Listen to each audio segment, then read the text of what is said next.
Сегодня в 4 часа утра, без всякого объявления войны, германские вооруженные силы атаковали границы Советского Союза. 22 июня 1941 года. В это утро миллионы людей услышали новость, которая перевернет их жизни. Началась война. Война, которая станет самой крупной в истории мира. Все, что они любили, о чем мечтали, к чему стремились, все останется в прошлом. 34 миллиона советских мужчин отправятся на фронт, более половины из которых не вернется домой. Они не были готовы к войне, но сражаться пришлось. Они встали на защиту Родины от немецко-фашистских захватчиков. Война с каждым днем сближает нас все больше и больше.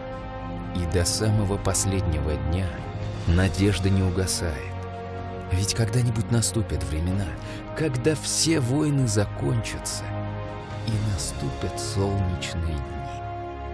Главной причиной начала ВОВ стало желание Адольфа Гитлера привести Германию к мировому господству, захватив другие страны и установив расово чистое государство. 1 сентября 1939 года Гитлер вторгся в Польшу, затем в Чехословакию, положив начало Второй мировой войне. Успехи и победы нацистской Германии заставили Гитлера нарушить заключенный 23 августа 1939 года между Германией и СССР договор о ненападении. Им была разработана специальная операция под названием «Барбаросса», которая подразумевала захват Советского Союза в короткие сроки. Советские солдаты отважно защищали родину на всех фронтах. Тысячи ингушских защитников также не вернулись домой. Грамоты о присвоении городам почетного звания «Город воинской славы».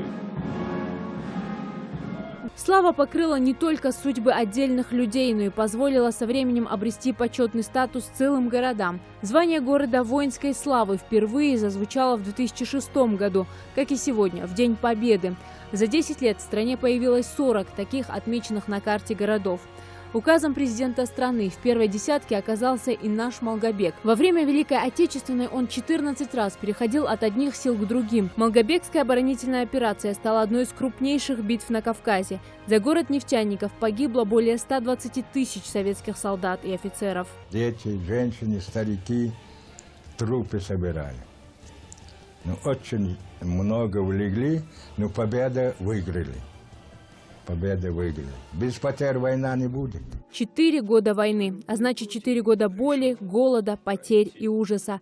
В Берлинской операции 1945 года, которая стала завершающей Великой Отечественной, были задействованы свыше 2,5 миллионов солдат. Потери оказались огромными. Советский народ потерял более 300 тысяч человек. Но несмотря на это, наши смогли разгромить противника и взять в плен более 500 тысяч человек. 9 мая 1945 года в Москву был доставлен акт о капитуляции фашистской Германии.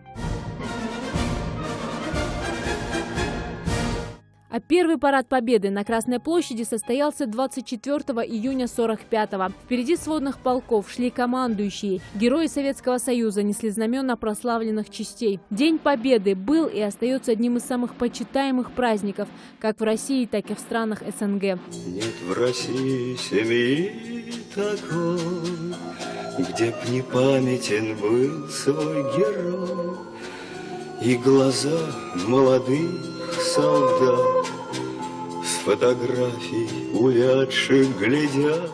Зарема Ивлоева, Новости 24.